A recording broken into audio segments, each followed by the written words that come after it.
You're listening to the Joel Martin Mastery Podcast, your source of music news, stories, and 2-hour deep dive interviews with bands that have sold over 150 million albums. If you've been enjoying the podcast, please take a moment to subscribe, like, comment, and share. Now let's dive in to today's episode. Welcome to the Joel Martin Mastery Podcast. Thank you for joining us. We really appreciate it. We are joined by a very special guest. He's achieved a level of mastery as the guitarist and backing vocalist for the platinum-selling and #1 charting band Sleeping With Sirens. They've sold over 1 million albums and their music has been streamed around 2 billion times. So welcome to the podcast, Nick Martin. Nick, how are you? And is it true that if you didn't become a professional musician, you might have become a professional magician? Yes, it's that's a true statement. I think when I was well, first of all, thanks for having me. I appreciate it. And it just blew my mind when you said over 2 billion streams. Not that I didn't know that, but there's a perspective when you hear that number. But yeah, I was fascinated with both forms of artistry growing up, magic and music. And my skills didn't progress much out of adolescence. It was more just, I think I was always just inspired and always in awe of watching magic and seeing the performance aspect of that and how reactionary it is. And I noticed more and more throughout my life that there's like so many similarities between both art forms.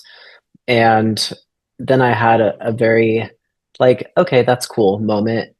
Reading an interview with Rick Rubin many years ago, saying that he felt he was in that same boat of he didn't know if he wanted to be a magician or a musician, but he had the same thoughts and feelings towards magic. So I'm fortunate that I took the music path as opposed to magician path, and still a fan of watching magic to this day, but I don't dare try to do it. I've met a lot of people in the touring world that also do magic, and you meet different crew guys that have dabbled in that will like come on the bus and do tricks and stuff. And I don't know, I'm always still fascinated with all of that. And there is some weird crossover there. And I don't know what it is, but I think it does just fall into that realm of just it's entertainment and being a performer and seeing again like the reaction that you get from people based off of what you do. And there's such a closeness that you have with your audience and your crowd. And then it's I think what's maybe more inspiring to when it's done in such a close proximity.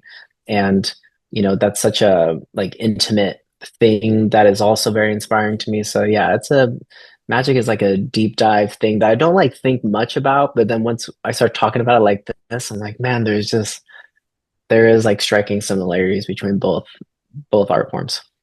Yeah, they both have crowd work and storytelling and stage banter. You have to Yes. both need to get good at those things. Yes, and I think being a magician would be utterly terrifying, especially being on your own up there and having to have that kind of persona or personality. It requires such balls to me. It's same thing with like comedians. I feel the same way about them. Like I'm just like that's the most terrifying job to me that I could ever imagine. Like going up there and trying to make people laugh and being like on your own and being the center focal point. That is my biggest nightmare. I think as a musician, it's like, you have your whole set to win over the crowd essentially, versus as a stand-up comedian, man, if you bomb the first joke or the first 2 jokes, you've lost them for the full set. I can't imagine. I've hosted a bunch of open mics where there's mostly musicians, but there's a lot of stand-up comedians that come up as well. And there is nothing harder than being a stand-up comedian, especially at an open mic where you don't have much time and the crowd isn't there for you. You have to win everybody over. See, just that like makes my stomach turn thinking about it. That is just such a concept that I feel I have no confidence in doing. I don't know what that says about me, but that's just yeah, the thought of it within those first like 20 to 30 seconds, you can just lose an audience and it's so hard to get them back at that point.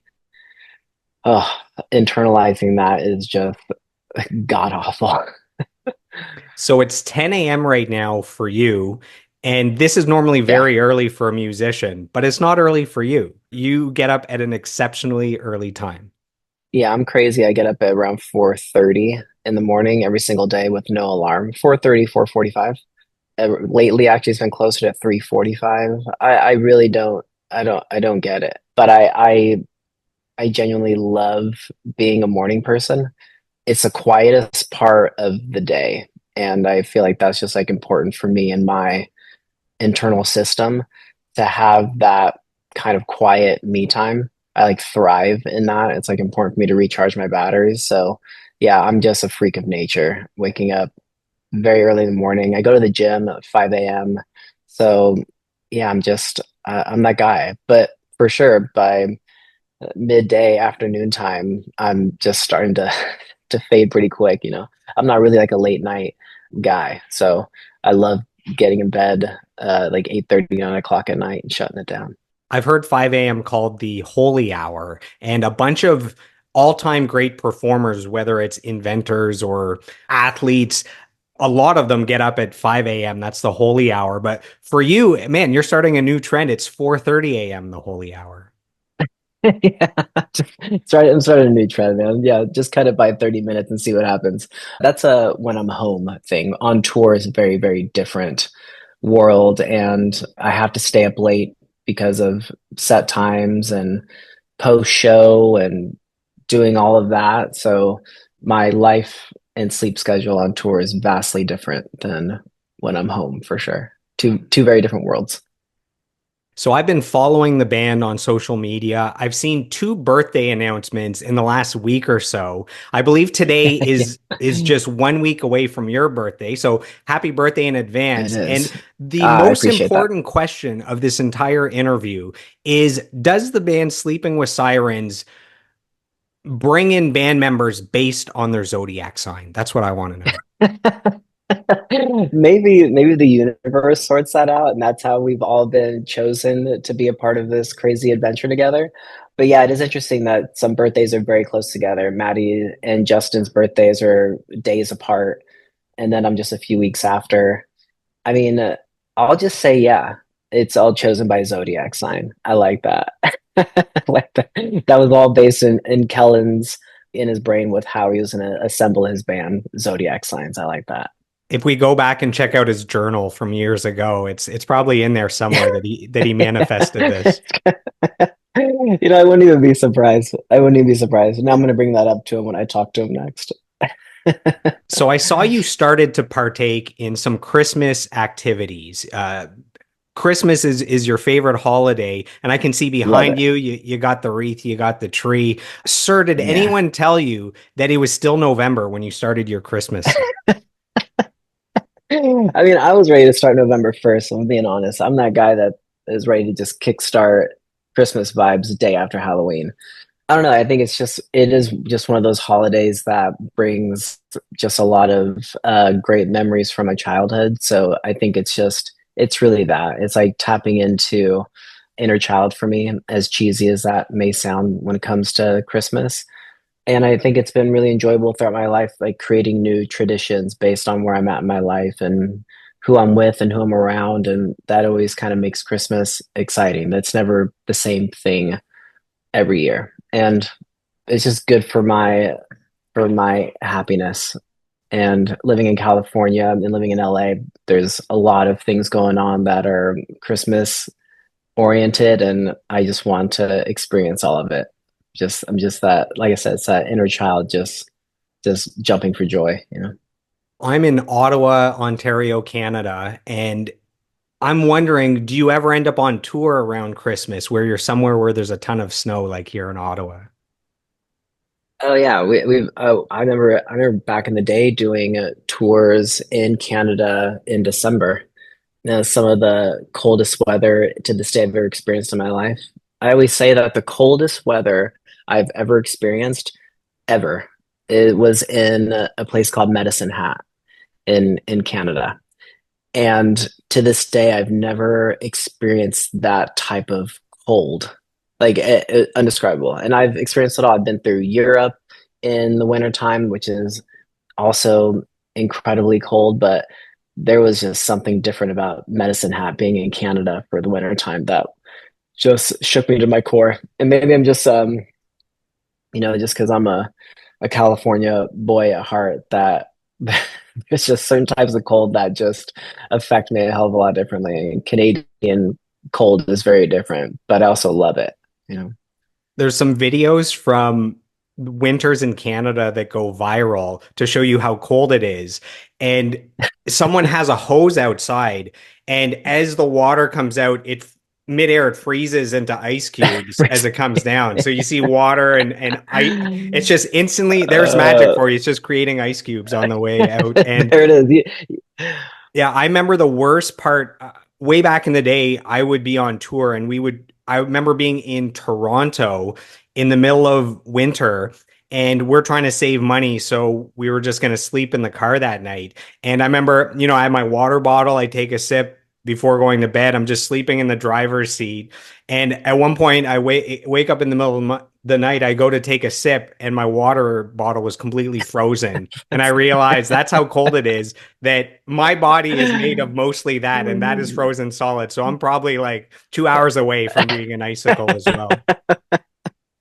And that's the I that is the intensity of Canadian weather. That kind of cold is just so different. I remember my first tours in a van and going through Canada and never knowing that you have to plug in that like special stick into your radiator. Is that what it is? So that it doesn't freeze overnight. So we had to always be so cautious about where we parked all the time because we would sleep in the van too. Same thing. And just knowing like our whole tour could be completely screwed if we didn't plug in to to an outlet somewhere to be able to do that. It's grueling, but It a was lot of fun. memorable. We'll just leave it at that. Not horrible, not terrible, just memorable. No, and it like shapes you and shaped me to where I am today. Like I enjoyed those days of touring. I did that for the first 10 years of my career, just being in a van with your friends and just having to figure it out. First time I ever had to put chains on tires was in Canada. Just a lot of learning experiences. So thank you, Canada. So shout out to Canada. So we're going to do a full 2 hour Hell yeah. deep dive. We're going to cover your life, your career, your discography. There's so much to get to, so many bands you've been with. There's so much you've accomplished with Sleeping with Sirens. But I want to get started all the way at the beginning. Let's take it back to where your love of music comes from. Is there an earliest musical memory that stands out to you? Yeah, I think earliest musical memories are I probably have two like very specific, and one is just was my earliest memories are hearing music in the house. I was very fortunate that to this day, my dad has the biggest vinyl collection of anyone I've ever met. You're talking thousands and thousands and thousands of records. And I remember I remember early memories of listening to like Michael Jackson, the Beatles, and Queen specifically, and just like staring at the vinyl jackets and like reading everything, even like probably couldn't read at that point anyways, but just soaking in all the artwork and wanting to hear songs on repeat over and over. And then being at my grandparents' house where they played a lot of mariachi music, and norteño music. And I just remember gravitating towards that and always wanting to hear more and more at a very, very young age. I think that was, those early memories. I think about how I was just drawn to music differently than everybody else. Like all my cousins and the rest of my family, you know, I I just I heard it differently than everybody else, and it affected me differently at such a very, very young age. So yeah, those early days of listening to vinyl that my dad had and listening to mariachi music at my grandparents' house was pretty seminal for me. So your dad got you into the Beatles, Michael Jackson, and Queen at one end of the spectrum, and then he also got you into punk music at the other end of the spectrum. He did, yeah. My first punk records that I ever listened to were the Sex Pistols, the Clash, and the Ramones. And then my dad also had the Dead Kennedys. I got like really into a lot of just eye-opening punk rock at a very, very young age, and it spoke to me.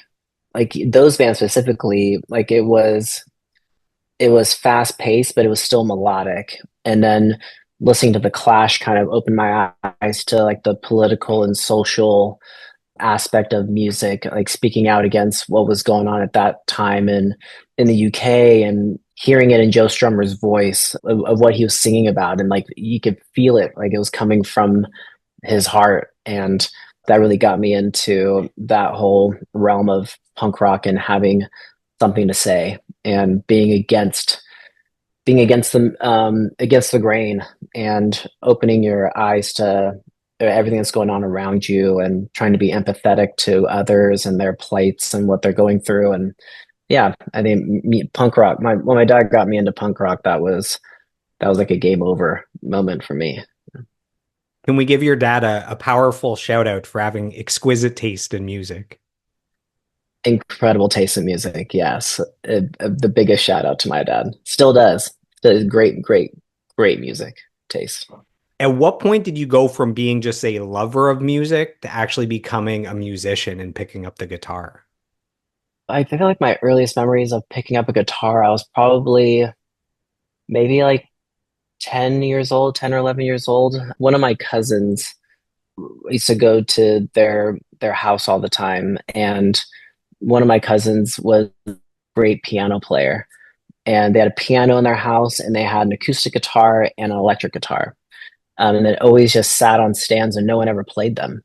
But I remember I would just always watch my cousin. It was the same thing. Like when there was big parties, family get-togethers going on, she would be at the piano, and yeah, people were paying attention. But for me, like I wanted to stand like right next to her and just listen to her and watch her. Like it was so fixated on her ability to play a musical instrument. And I was a huge MTV generation kid, and I just wanted to be Kurt Cobain and Billy Joe from Green Day. And I had asked my aunt if I could pick up any of the guitars, and they were so amazing. I'm like, of course, yeah, just pick it up. No one taught me. I remember what I would watch on TV with where they would put their hands and fingers, and then I just kind of picked it up on my own. So I was just self-taught at that point. And that was my earliest memories of picking up an instrument, was at their place.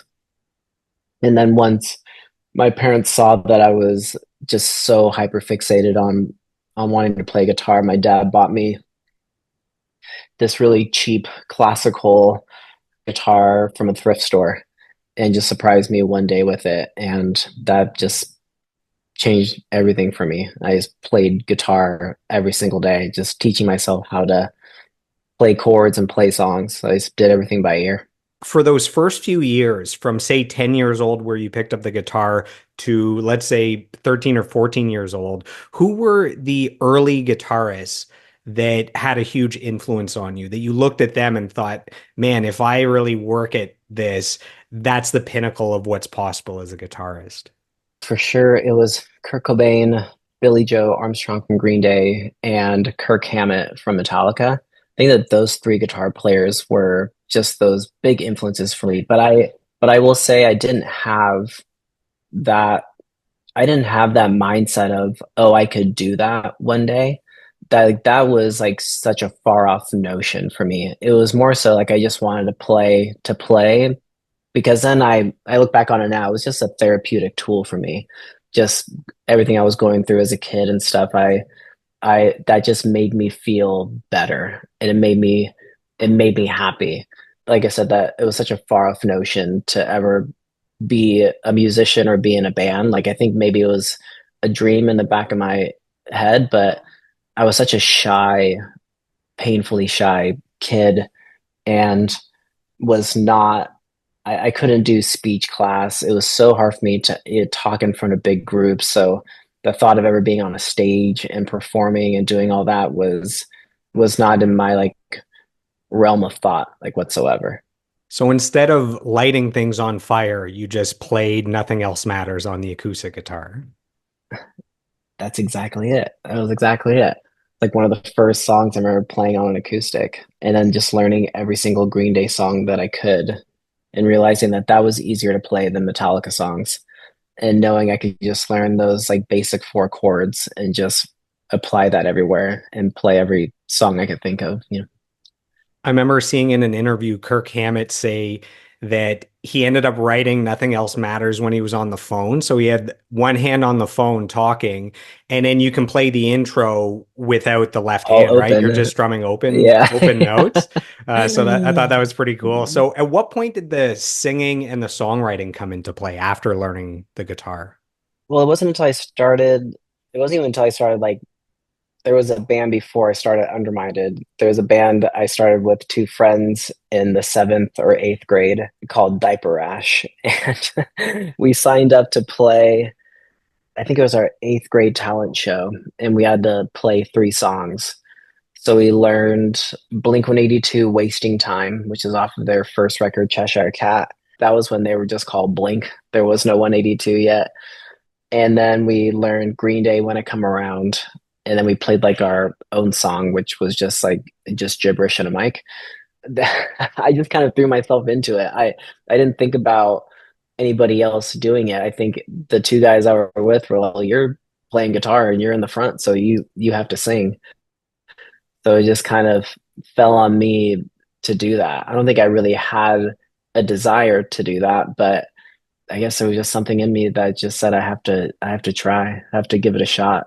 And I found that I was able to do both at the same time and probably surprise myself. And I think probably those little steps like that are what really kept on motivating me and pushing me to be a musician and be in a band and be a singer and have that kind of confidence to do that, even though I was still painfully shy, even back then doing that, you know, terrifying. I think gibberish and a mic would make for a great song, album, or band name.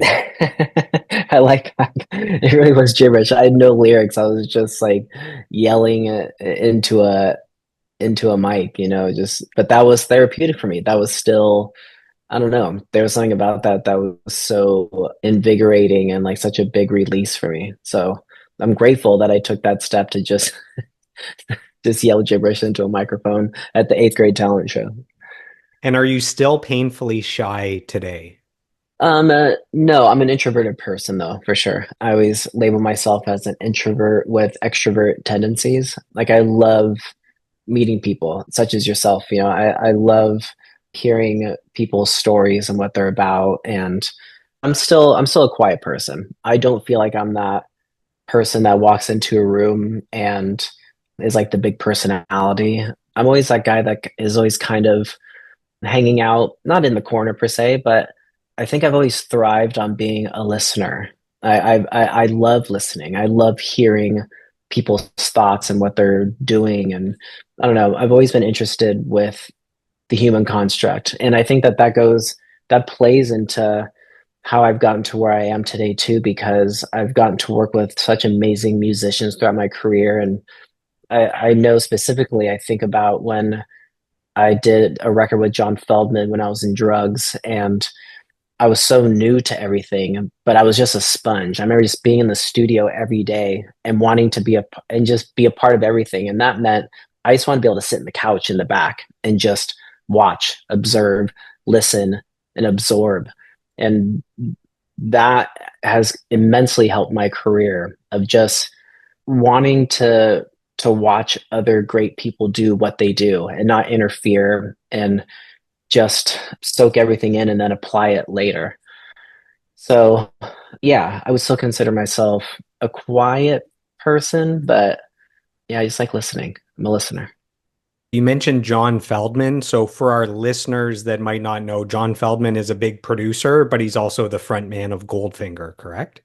He is what a legend. Yeah, and I grew up a Goldfinger fan. It was like one of the first punk rock shows I ever went to. Goldfinger played, and I just remember seeing this wild, spastic singer on stage just bouncing off the walls, going like, "Who is this guy?" And then many years later, being able to work with him twice on different records, and just being insanely inspired by the way his brain operates. It is one of a kind. I could never. It's impossible to describe John because he's just such a unique human being and producer, but just incredible at what he does.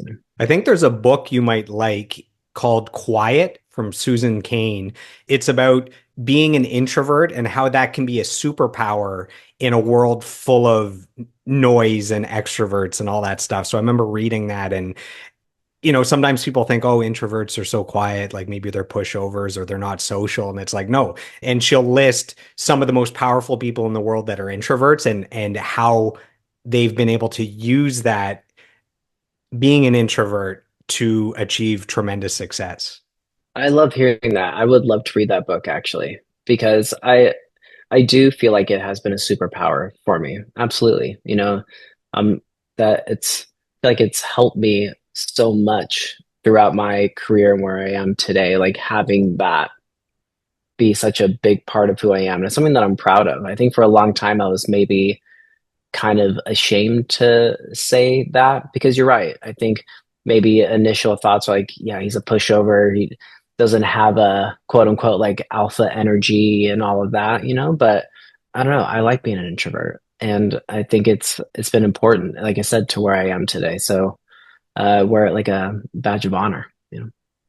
How early on did you know that you had something special to offer as a musician, and that if you really applied yourself, maybe you could do this as a career and become a professional? I don't know. I don't know if there was ever like a moment, even through like my 20s, I didn't feel like being a touring musician was going to be like a viable way of life for me. I just enjoyed it so much. I never thought of it in terms of success or like, oh, I can do this full time or I can be this person in a band. I really don't know. I think some of those early years in Undermined probably gave me that confidence that I had something to offer that people wanted to be a part of and people wanted to listen to and be a fan of. And I think more so that it never fed an ego for me. It just fed this desire to want to continue to keep creating and connecting with others. I thought that that was such a important thing for me because I feel like I struggled in my teenage years with connecting to people and finding like-minded people in my life, whether it be through music or my interests and hobbies. So once you kind of entered like the punk rock community, hardcore community, and you realize there's other people that feel the same way you do and listen to the same things you do, there was that connection where I just wanted to grow that, I think. And that was probably more in a subconscious way, but that was like a drug for me. And it just made me feel like I wasn't alone. That was life saving for me. What are some of the jobs that you had before becoming a professional musician? So our listeners love hearing that the rock stars that they look up to in their favorite bands, they're real people. They paid their dues with some crappy jobs. Can you remember any of those? Oh, hell yeah. I was a pizza delivery guy right out of high school. And me and a few of my friends all worked at the same pizza spot. And a few of us lived together. That was like in our first apartment right out of high school. And Those were the best of days. they were the best of days. I look back on it now, I realized that I didn't want to be bossed around, that like I wanted to be in control of myself and my career and what I was doing. And so I think that that's why I gravitated towards music so much because it was something that was mine. It was something that I had control of, that I had control of the growth of. And holding jobs for me was not necessarily difficult, but it wasn't fulfilling enough for me. And yeah, I was a pizza delivery guy, and then I worked at a .com business in marketing and like the music department, which was like fun for me. And I realized that I loved the marketing aspect of music. So applying that to being in a band and realizing that starting a band and being in a band is a business. And there's so many different elements and avenues of it. And I was fascinated by all of it. And I realized I was very much an entrepreneur and I loved learning the back end, learning budgets. I loved learning about the order of operations from when you record a record and what happens up until the release of it. And I love the back end of touring and how we budget for that and how we sell merch and how I don't know. I was just so fascinated by all that and realized like I want to be in control of that as much as I can. All the jobs I had before finally being able to do this full time, I feel were just moments in my life that made me realize what it is I wanted to do and what I did not want to do. Let's talk a little bit about the bands you were in leading up to Sleeping with Sirens. So you mentioned before Underminded. So this was 1999 to 2007. You guys released two albums and an EP. Is Yeah, it true that you guys played the entire Warp Tour in 2004? we did. Yeah, we played the whole thing and we also had to build and break down a stage every single day. And Like this they was told you that uh, was your job as a band on the bill?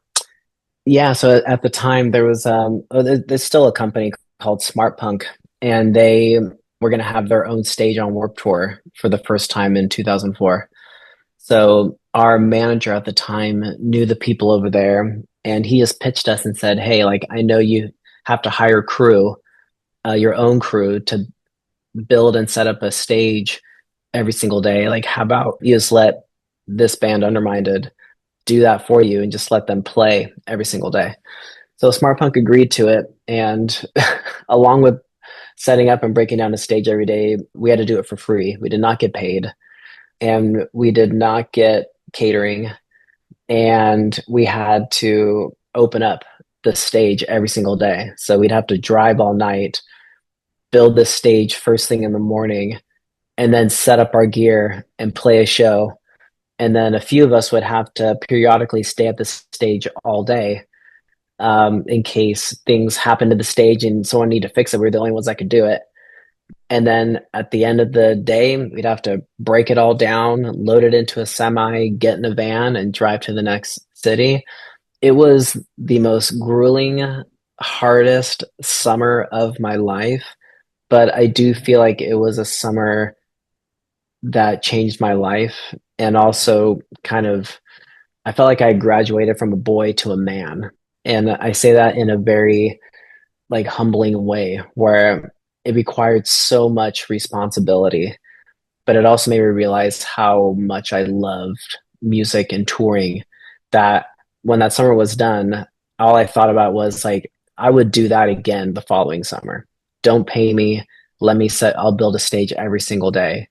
But I think that was also kind of the grind that I was on and that I felt that I was like, I will do any and everything to keep on doing this.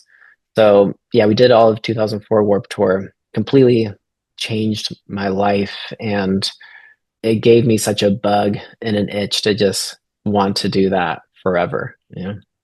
So it definitely wasn't a money-making venture, but did you feel like you got your money's worth, so to speak, in the experience in getting the music out to fans, playing for a live audience, in the bands and musicians you met and the networking you did? So as a whole, even though monetarily you didn't make anything, but in everything else, it was a slam dunk. Yeah, it was like it was that was my college. Like that was like being thrown right into the fire and you just got to figure it out. And I made so many lifelong friends that summer. You know, that was a summer that Under Oath was on and They're Only Chasing Safety had come out while we were on that tour. And just watching them completely explode that summer was a once in a lifetime experience. And they're still very, very close friends of mine. And that was the summer that From First to Last exploded, and Sonny Moore, and watching him jump off our stage and hanging off the truss and doing crazy shit, and the Bled, and there was just all these great bands from that stage that really inspired me so much. And I feel so fortunate that I got to watch that every single day and grow with a lot of those bands and still be friends with them. So it was a summer again that changed my life. And yeah, made $0, lost money, but it doesn't matter now, right? Like I look back on that time and I'm like, without that, I wouldn't be where I'm at today, and I wouldn't have that humility that I have and the hard work that went into that. And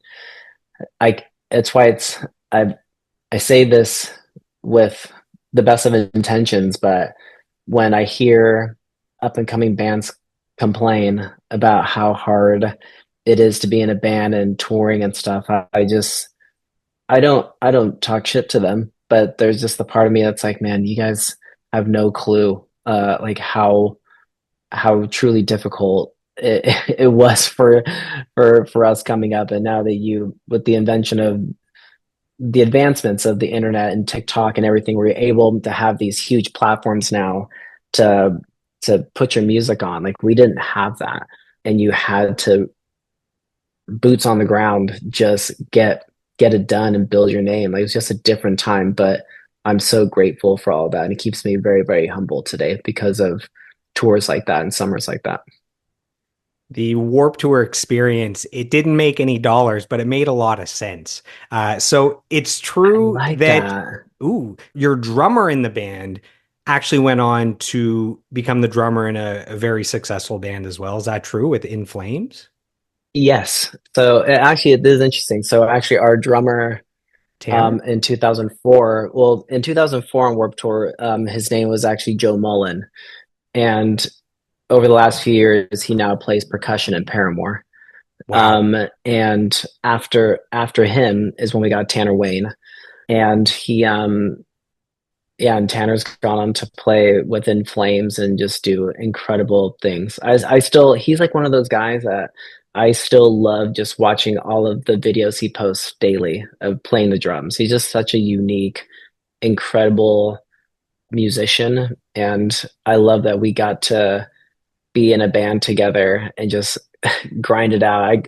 I got him to join the band when he was 16 or 17 years old, and I had to talk to his parents to let him go on tour. And I don't know, it's just very, very cool to see the paths that these guys have taken like since then. It's just so cool. And I'm like forever rooting for them. It's just awesome to see. After that, we have Cinematic Sunrise. That's the next band you were in. This is 2005 to 2009. And this features a famous frontman. Yeah, that was with Craig Owens, who was in Chiodos, still is. And I had actually kind of replaced Vic Fuentes because he had obviously Pierce the Veil stuff to attend to at the time and he couldn't play. So yeah, that's how I met Dave Shapiro, who was playing drums. Rest in peace. I fucking love him and I miss him. And it was a very, very different project for me, going from playing in a hardcore punk rock bands, going into playing it now in a, essentially like a pop punk band. But I was such a big fan of that music, that genre. Like that goes back to my childhood of just being drawn to any and all types of music. And I remember feeling so hesitant going into playing with Cinematic because I'd never been in a pop punk band and I didn't know like what the hardcore punk rock community was going to think of this screamer coming from that kind of music and that kind of community to going and playing pop punk songs. But I guess it was just a part of me that didn't care. I was like, I enjoy the music and I want to take this opportunity and just see what happens and expand my horizons. And that was a really great, fun, exciting time. And I remember Bradley Bell from Chiodos was also in the group, and that's how I started really learning. There's a guy named Bueller who was a band, and he was a producer and songwriter, and that goes back into that. I was just a sponge, and I was just in a studio with them and listening to them create music and watching them formulate these very pop centric songs and just loving it and loving playing in a band like that and exploring that. And I think that playing in that gave me a lot of confidence of like I'm capable of kind of playing other genres but also writing in other genres as well. Like I don't have to pigeonhole myself into being just a hardcore music writer. I have pop sensibility, and that goes back to growing up on the Beatles and Michael Jackson. I love Motown music, so I thought about all this other music that I was deeply inspired by that I could intertwine and put into a project like that. You guys released an EP that had an awesome title called A Coloring Storybook and Long Playing Record. And you originally pressed 10,000 copies and they all sold out. Yeah, so I came in the band right after that had come out, and it was I mean, obviously this was like the first band where I had played in where there was a different kind of fan fervor. Like people were just so intense about this, and we weren't playing massive shows, but we were packing out like small venues and like secret shows, and just seeing that kind of fan fervor and interaction was so new to me, but also like really exciting. It was so cool to just be a part of something like that with a bunch of really great dudes, and they wrote great songs. Like that EP was awesome. We wrote a bunch of other songs too, but they just never ended up coming out. It'd be cool at some point to hear those songs. I don't know where they're at, but there were some really, really great songs. It's a kind of a bummer to think that they're just sitting in a vault somewhere. You experienced the first stages of Bieber fever with that band. Yeah, honestly, kind of. It's very much that. It was, obviously with our front man, he had that appeal. So it was a very different kind of crowd than what I was used to playing in hardcore bands. So up next, after Cinematic Sunrise, we have the band Isles and Glaciers. So this is from 2008 to 2010. And man, this is essentially a super group. There's members of Dance Gavin Dance, Chiodos, Pierce the Veil, Boys Night Out. How did this motley crew come together? And so it's a crazy story. One day, Craig called me and he said he wanted me to write some songs with Brian Southall. For me, I was more of a fanboy of Brian Southall being in a hardcore band called For Dire Life's Sake. So for me, I was just more amped on the opportunity of working with him because of that project specifically. So Craig said he wanted to start this super group, and he was like, "I'm going to call Vic up. I'm going to call Johnny Craig up, and let's just get an EP done. Like it'll be a lot of fun." So Brian Southall and I just started working remotely, just sending ideas to each other back and forth. And then Vic had said he had a song in the chamber that he was going to potentially use for Pierce the Veil, but then we ended up using it in Isles and Glaciers, and that song was called Clush. And we just all met up in Seattle and got into a studio for, I think we were there for all of like 10 days, maybe less than that. And we just wrote and recorded an EP in that time.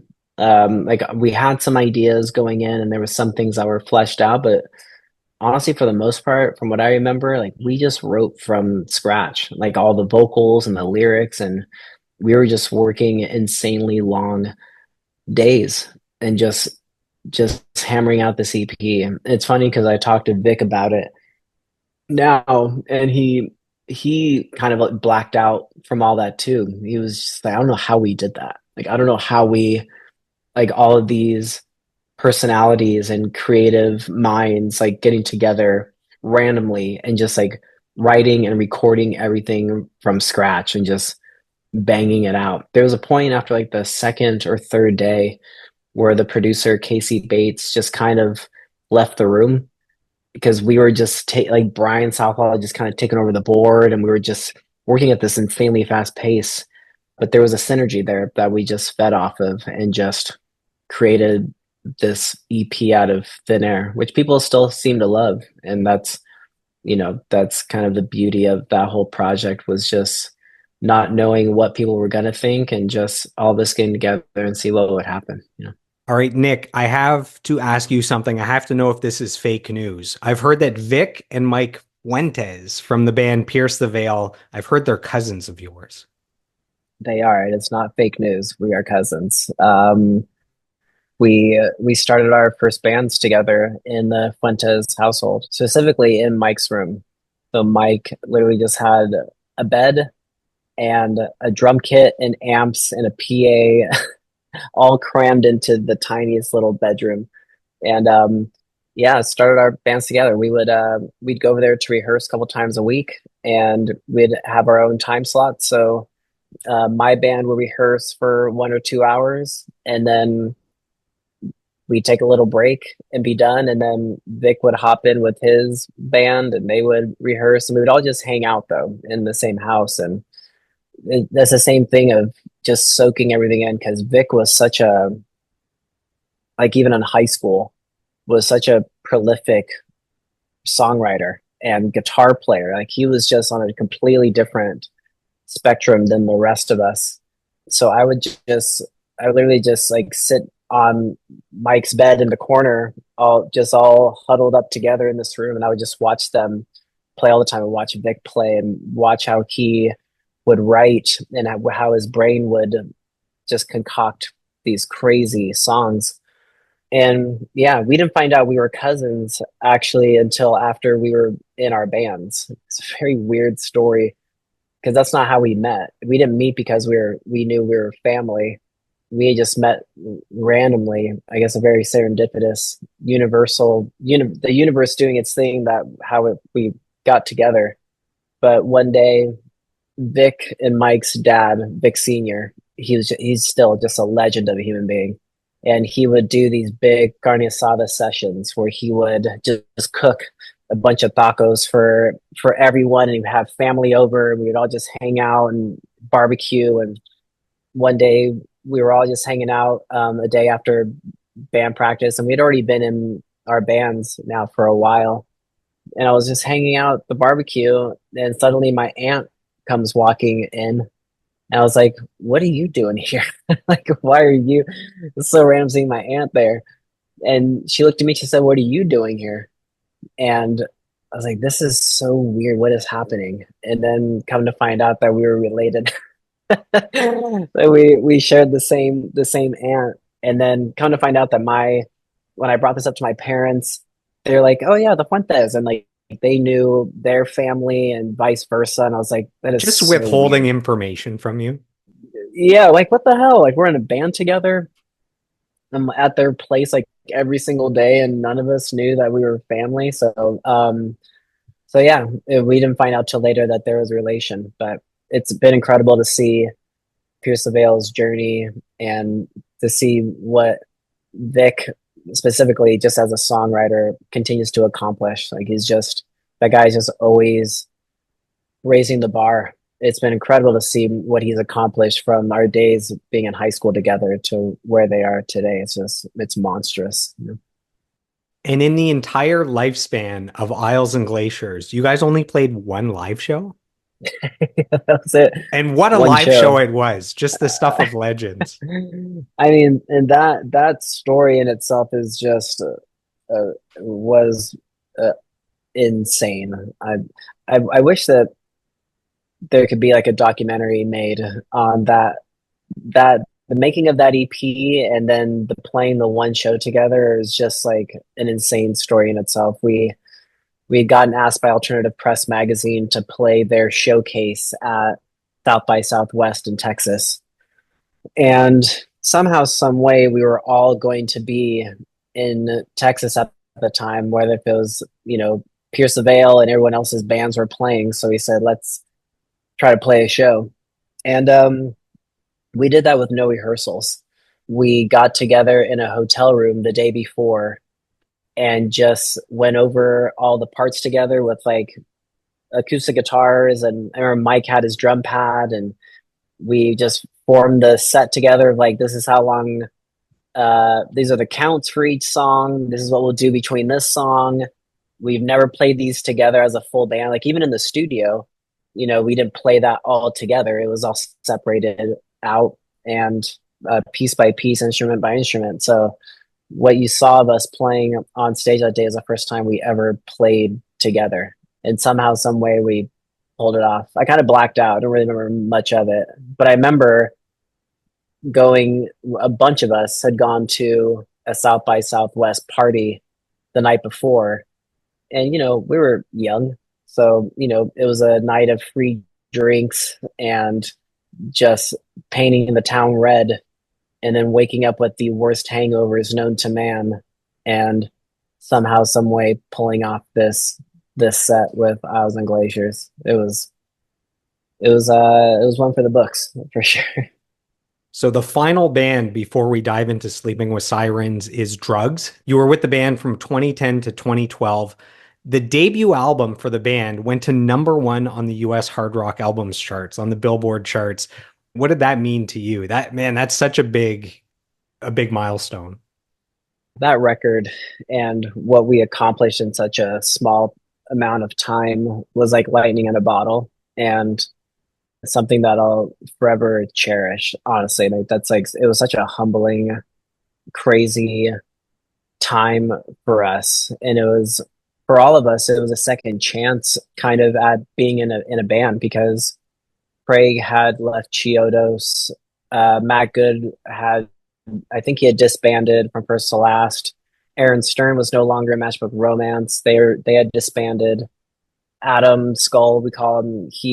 I don't think Story of the Year was doing anything. They had taken a break, so it was just this period where we just all got together to see what would happen, and it was just like I said, it's just a lightning in the bottle kind of moment for all of us, and we were fortunate enough to release that record on Warner Brothers and had a great team of people. We were under Crush management. Pete Wentz from Fall Out Boy was kind of the one who oversaw our project and was kind of the guy in charge that was just really helping us launch this thing. And holy hell, it was like out of a cannon. Our first shows we announced we sold out immediately, and then we headlined the alternative press tour, and most of those shows were sold out. And we went over to Europe and UK, and we're playing in front of thousands of people. Like, it was just a very unique experience that was so far beyond anything that I had envisioned or imagined. It was such a wild 2 years, from just starting the project, writing songs, writing that record with John Feldman, and just swinging out of the gates like so hard. And it was just really cool to see the response to that. Again, it was just a very humbling experience for me, but also a massive confidence boost to what I could achieve and what I could do as a musician. Even though, sadly, like when we had left the band and ended that project after those 2 years, it kind of broke me. I think everything that had happened in that time span was just like too much for me. And I didn't, it kind of, it broke me in a way that I didn't want to be in bands anymore. I didn't want to be on a stage anymore. It had completely burnt me out. And I ended up leaving the industry after that. And I thought for sure that I wasn't going to play in bands ever again. I didn't want to. But then that evidently changed. And when the band reformed in 2020, were you just too busy at that point with Sleeping with Sirens to be a part of the project again? No, I mean, candidly, was not asked to be a part of it. None of the original members were. When we got that group together, it was all under Craig. He was coming out of Chiodos, and he had all of the kind of rights to the band and the project and the name. So he decided to continue it on his own with his own guys, and wish him nothing but the best. So let's dive into Sleeping with Sirens. When did you first become aware of this band, Sleeping with Sirens?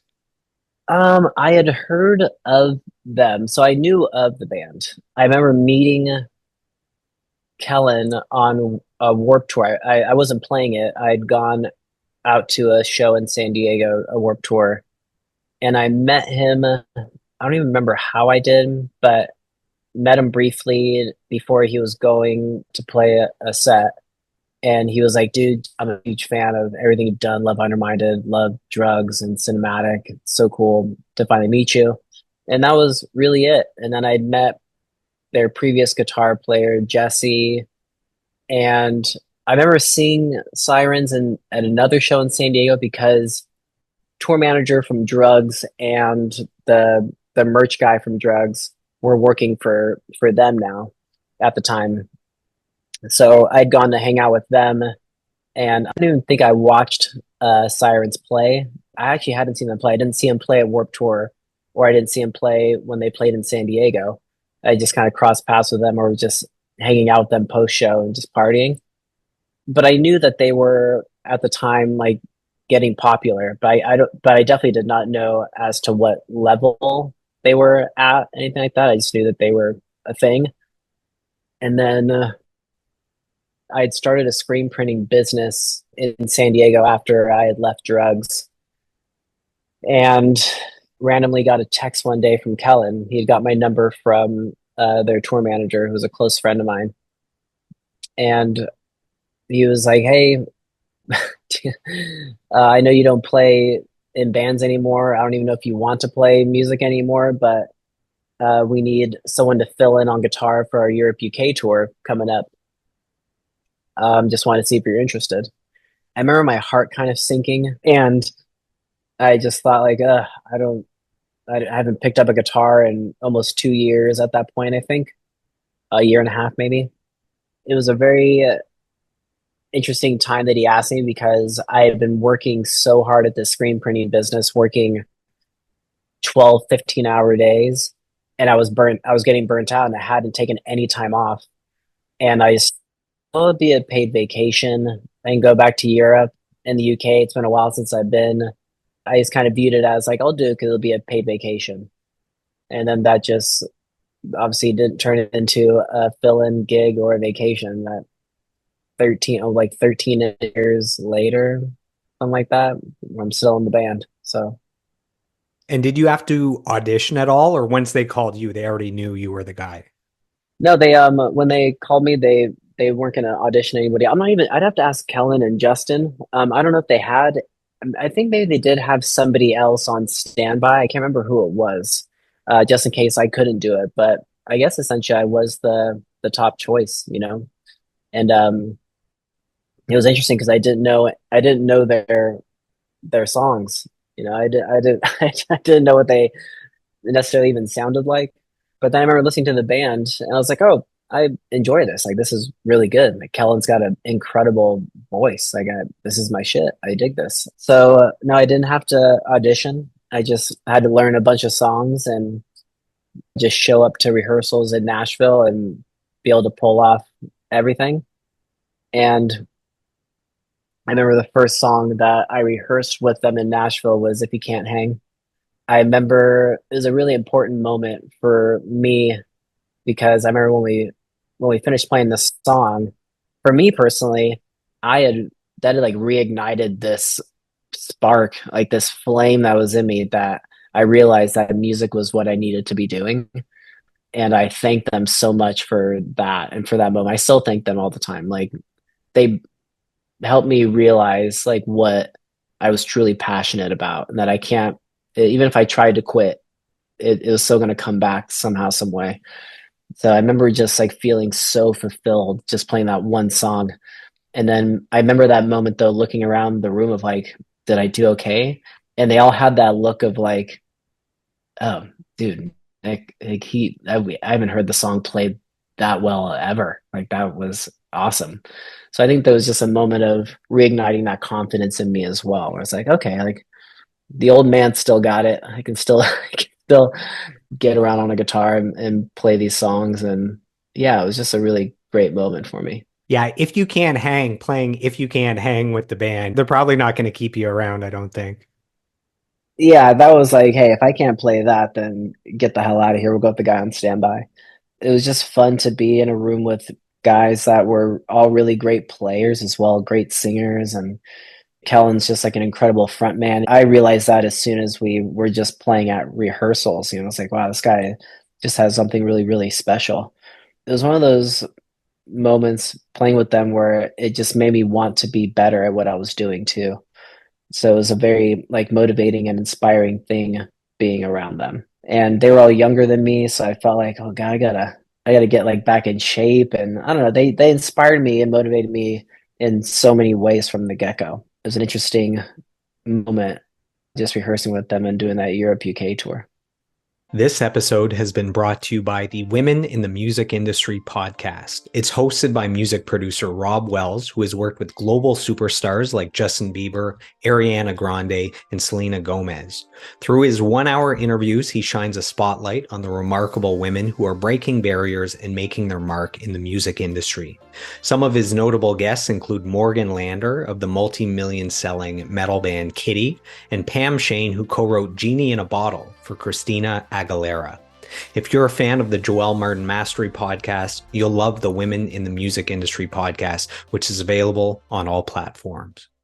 The band had released 3 full-length albums before you joined. How does one tackle learning that discography? Do you start with just a set list of, hey, we're probably going to play these 15 songs, start with those so we can actually get going, and then expand after that? That's it. Yeah, it was here's what the set list is. Just learn these songs and you worry about the rest later. I remember it was a lot to digest. I think I remember at rehearsals, all I knew was those like set 15 songs, whatever they may be. And after a couple days of rehearsals, Kellen's like, you know what? Actually, can we throw this song and this song in? And I'm just thinking like, I don't know any other songs, guys. Like, How what dare what I'm you? playing is what. Yeah, I was like, what is wrong with you? But again, it was a testament to just how driven I was and how confident I was that I was like, if they're gonna throw more songs, then I'll learn them. And so I did. It was just and sometimes I remember I think those songs I learned like on the spot. At the time, Jack, our other guitar player, was like, "This is the chorus. This is what you do in the rhythm. This is the rhythm part of this and the verse. You got this." And then just having to pick up things pretty quickly. That goes to that that inner confidence somewhere in there, and just being self-taught is, I think, probably helped me knowing that I could just like watch something or listen to something and then listen to it once or twice and feel confident that I could start roughly getting through it. It was definitely a whirlwind at the beginning, though, learning all those songs. And then not realizing how popular really the band was. And then when we went on that tour in Europe, UK, I was like, what is this? Like, this is this is insane. These crowds are insane. They're screaming at the top of their lungs. Like this is so special. And I remember that first week being out there going, like, just feeling kind of bummed, where I was like, God, like, I'm only going to be doing this and then I got to go back home to screen printing. Like, I loved being around them. Like, I loved hanging out with them. Like, we got on so well from the beginning, and I was like, oh, this sucks. I'm already gonna have to say bye to these guys in a couple of weeks. But then that changed, and like, I think it was the second week of the tour, had asked me before a show. They're like, hey, can we talk to you on the bus before we head into the venue? And I thought I was in trouble. I was like, That's like when a girlfriend's like, we need to talk. that's what it felt like, because it didn't feel like, I remember when they had asked me like, hey, we need to talk to you beforehand. I immediately, the way it was, the tone of it didn't make me feel very positive. And I remember going to the back lounge of the bus, and they sat me down and they're like, hey, this has been great, and like, you've been doing a great job, and I don't know what you're thinking after this, but we've been talking and we wanted to see if you want to do the US tour after this. And I was like, oh man, you get the shit out of me. That's But I the remember just best feeling bad news I've ever so, received. I know this is great. It was just a really happy moment. And I just thought like, all right, I'm just going to take my chances with these guys. But even then, I was still just a hired gun. So I know the longevity of this, if it was just going to be another tour and that was it. But I was just having so much fun with them, and I was just very, very gratified and fulfilled. And maybe just going on that US tour and just loving it even more, and just really falling into my place with the band. It just, yeah, felt very, very good. What was the most difficult song of theirs to learn? Were any of them quite challenging or easy peasy for you? Uh, no, I mean, I can't remember, the time would have been a tough one. Or even are there any songs now that when you play them live, you really have to focus? Actually, if you can hang is one I feel like I have to focus on. Just because there's a lot of rhythm parts that are just me and nothing else is happening. So like in the verses, it's really just me. Some of the palm mute stuff is it's fast and it's really tight. So I feel like that's a song and I feel like maybe that's a song that I always have, I maybe put the most pressure on with myself because I know that's the crowd favorite. So I always want to play it to the best of my ability all the time. And I had heard this quote a long, long time ago was, because people ask me if I ever get sick of playing that song, if I ever get sick of playing these same songs over and over. Because If You Can't Hang is a song that's forever in our set list, so we always play it. And people ask me like, "Do you ever get sick of playing that song?" And I remember hearing this great quote from an artist when they said, "If you ever feel like you're getting bored or sick of playing a song, try to put yourself in the mindset of how it felt when you first played that song. So every time you play it, like take yourself back to the first time you played that song and how you felt. And then also view it from the crowd standpoint of the for the people in the crowd that have never seen this song live, how do you want them to walk away after they hear this song?" So I feel like I give my all to every single song we play in the set, but that one is an important one because I know that it means a lot to a lot of people. So that's the song I feel the most pressure from. So maybe I'll say that is the hardest song. Do you remember the very first show you played with the band? I think it was in, I think it was somewhere in Germany. I could probably look it up. We were somewhere in Europe. Maybe we were in Belgium actually. But I do remember the crowd and I remember how loud it was.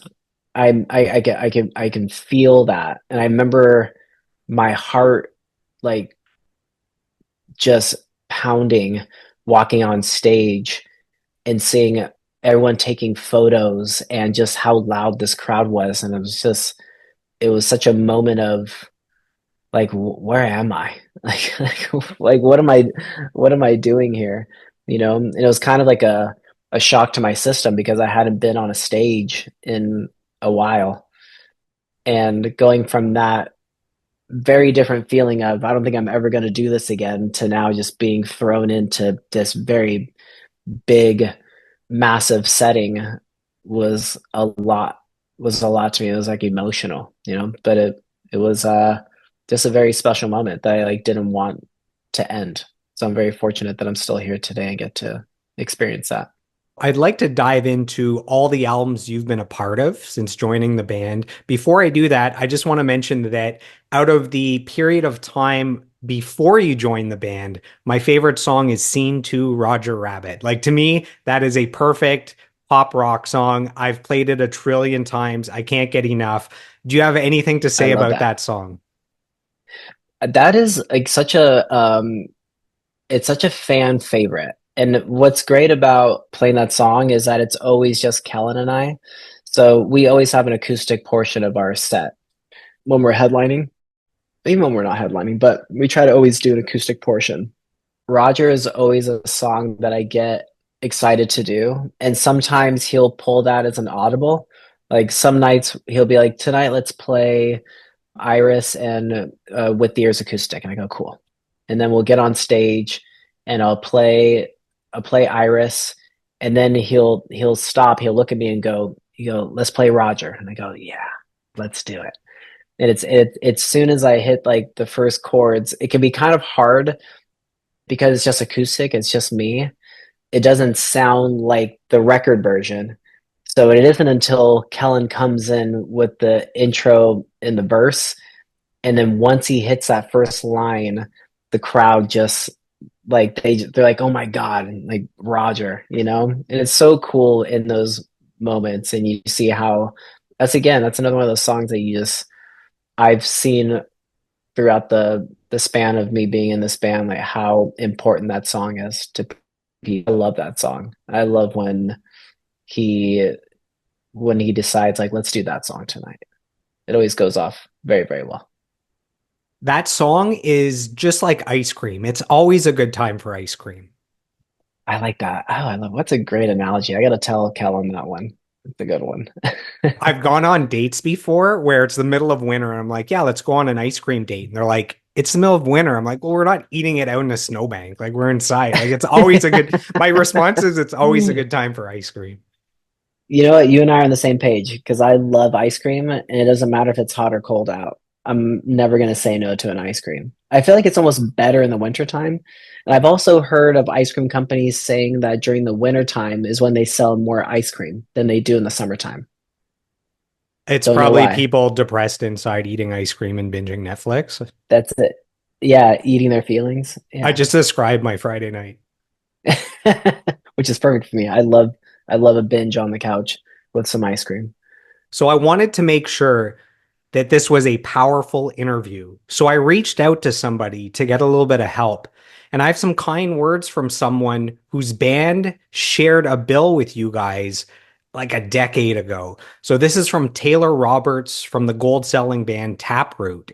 And Taylor says, Nick may not remember this, but about 10 years back, my old band Wildfire opened for Sleeping with Sirens at the House of Blues in New Orleans. And he, including the entire band, were so welcoming, inviting us to their dressing room to hang.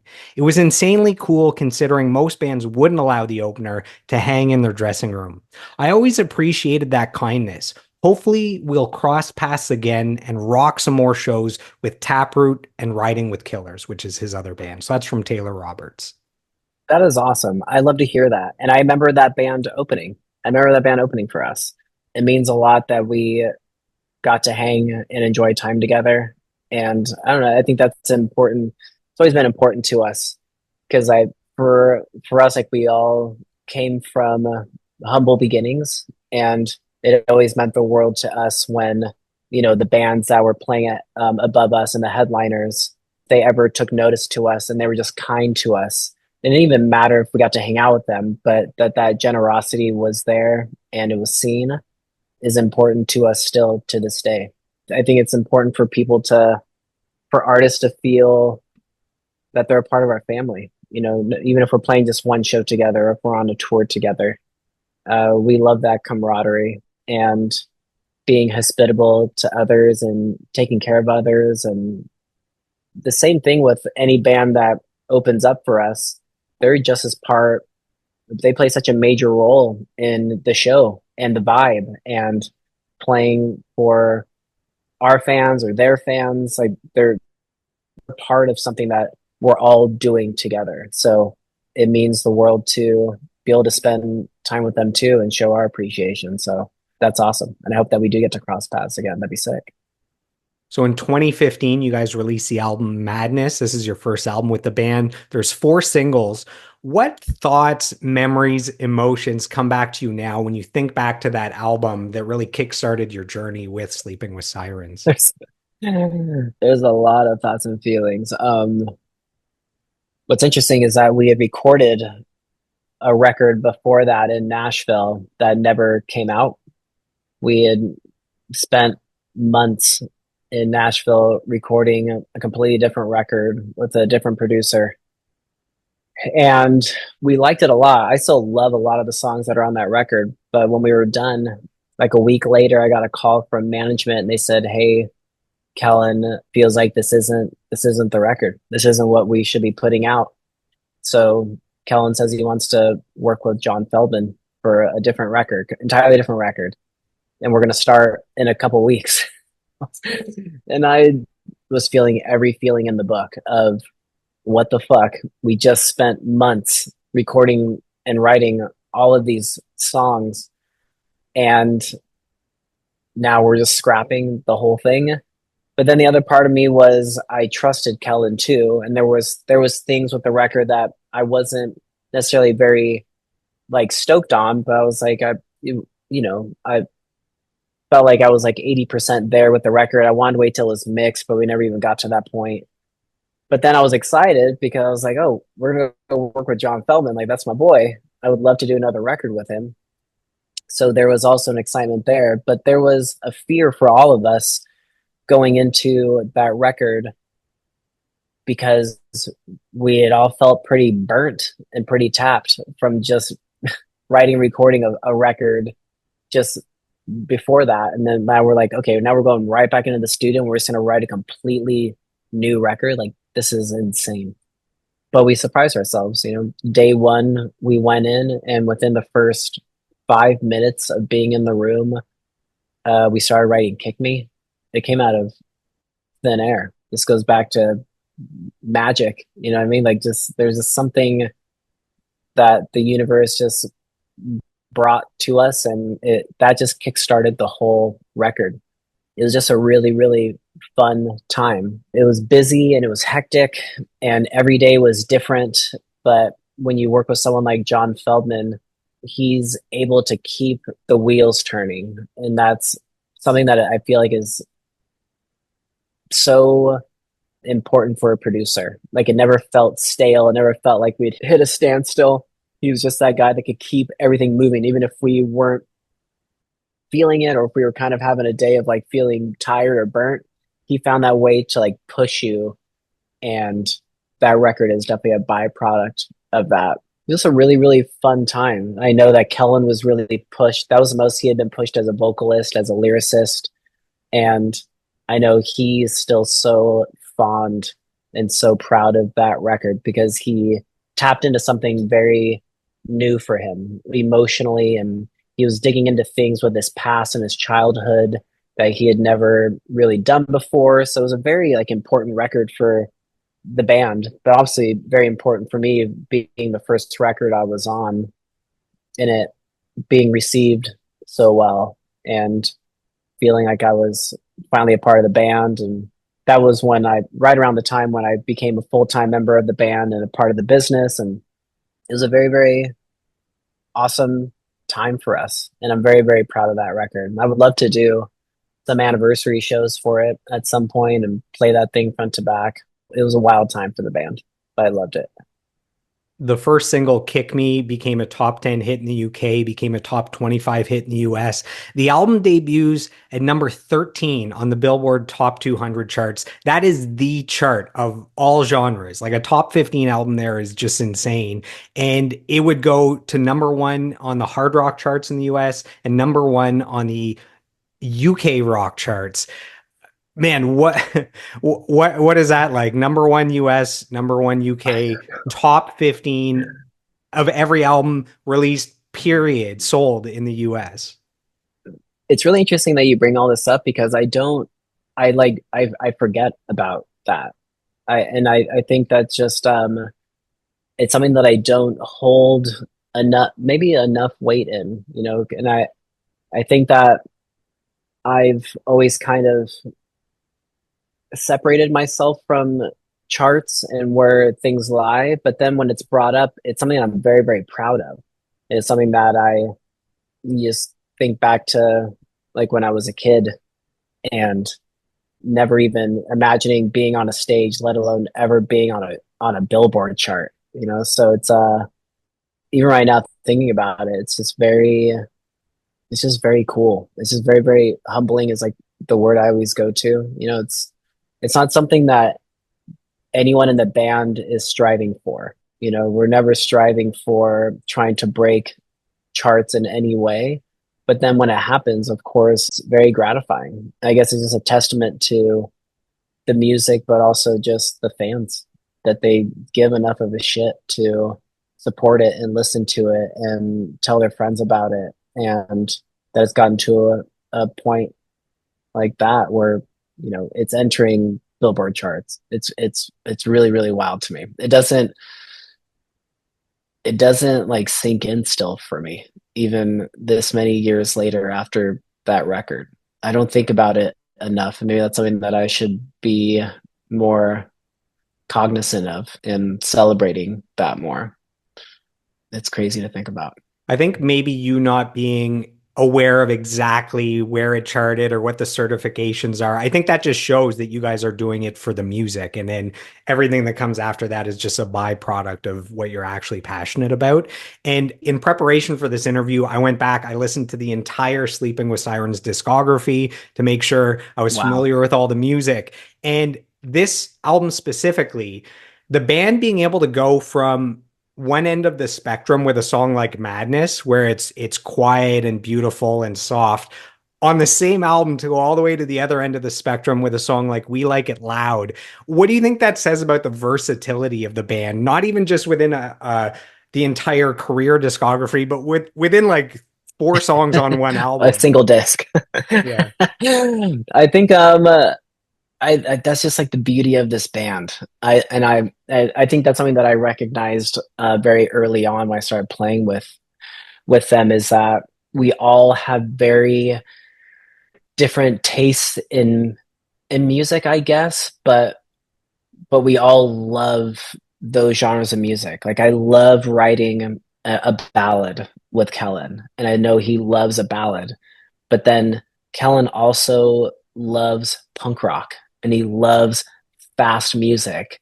And we all love bands like Alexis on Fire. And we love like this like heavy but like melodic elements to things. And so I think that's always the fun part of writing together, making records together, is that who knows what's going to come out. But I know that whatever comes out will be a byproduct of us and all our influences, and that's what makes it fun. What I love that the band isn't pigeonholed. That we not every song has to be a Kick Me or We Like It Loud or a Madness or an If You Can't Hang. It can kind of sit within all of that, and we can tap into all of that, and it's okay. It's cool. Like we it doesn't have to be one thing. It doesn't have to be one dimensional. And that versatility is that's exciting for us as artists because if we had to write the same thing over and over again, that's just not. That just wouldn't be fun for us. That's always that is we've come full circle, and something that we've had to talk about over the last couple of years is that our main focus as a band is just to have fun. Like, why did we start playing in bands in the first place? Why did we start wanting to play shows? It was because it was fun. Like, we just want to have fun with our friends and have it be a very family atmosphere. And we've gone through a lot as a band, you know, good and bad. But we got back to this point of fuck everything else. Like, let's just ensure that we're always having fun. And that goes with the studio as well and with writing music. Like, what is fun for us? Like, keep it at that. It doesn't have to be so serious, you know? So Madness was nominated for Album of the Year, and the song Kick Me won Song of the Year at the Alternative Press Music Awards. Did those validate the decision to scrap the first album and write and record and release this album? Absolutely. I still have the award for that somewhere, actually. There's a I little shall do. room just behind you on the wall by the Christmas tree. You could put it up. There is that's if you can't hang certified platinum Platinum, plaque, baby. actually. Yeah. Actually, I forgot that I had this until recently. I just moved in with my girlfriend, and I had this sitting in a box somewhere. And when I found it, I was like, I gotta keep this back out. It's something to be really, really proud of. You need a shelf on the wall Yeah, there. it's that you're right. I'll get a shelf put in. Good call. Yeah, I think making that decision to not go with that record was the right move, and I think that just is a testament to Kellen. And he's a visionary person, and he's someone that we've been able to trust, but he also trusts us and leans on us a lot as well. And in that moment, maybe I wasn't very happy that we had to scrap a record, but I also was trusting him, but also trusting my gut in that moment too. So the universe works in strange ways, but it seemed to work out. So I can't complain much about it. But maybe at some point it'd be cool for people to hear some songs from that record that got scrapped. When you do a 10-year anniversary tour for the album, maybe there can be a re-release with a bonus disc with some songs from the scrapped album. I like that. And actually, there was a song that we did called Two Chord, which is an acoustic song, and that was a song that actually was going to be on the previous record that we had brought over. So I'm glad that at least that made the record because that's also a song that became or has become a kind of a hidden gem of a hit with a lot of our fans. So yeah, it'd be cool at some point to release some more stuff from that. Was Parasites also from the original scrapped one or no? Hey, yeah, Parasites was too. Yeah, that was from the Nashville record that got scrapped. So there's two songs from that. Seems like people enjoyed that song All too, right, we so need we need yeah. two more on top of those for the anniversary.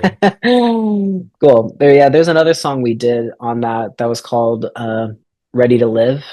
And we've tried to re-record it a few times. We re-recorded it for how it feels to be lost, but it didn't just quite work for the rest of the record. So yeah, at some point it'd be cool to release some more songs. Once you showed me that award, I thought to myself, you know what? Screw a Grammy. That is the most badass looking trophy I've ever seen.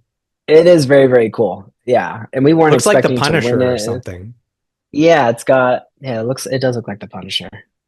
Interesting. But yeah, it's very, very cool. Like I said, just something that I kept in a box and I'm glad that I have out now so I can just be a bit more I don't know.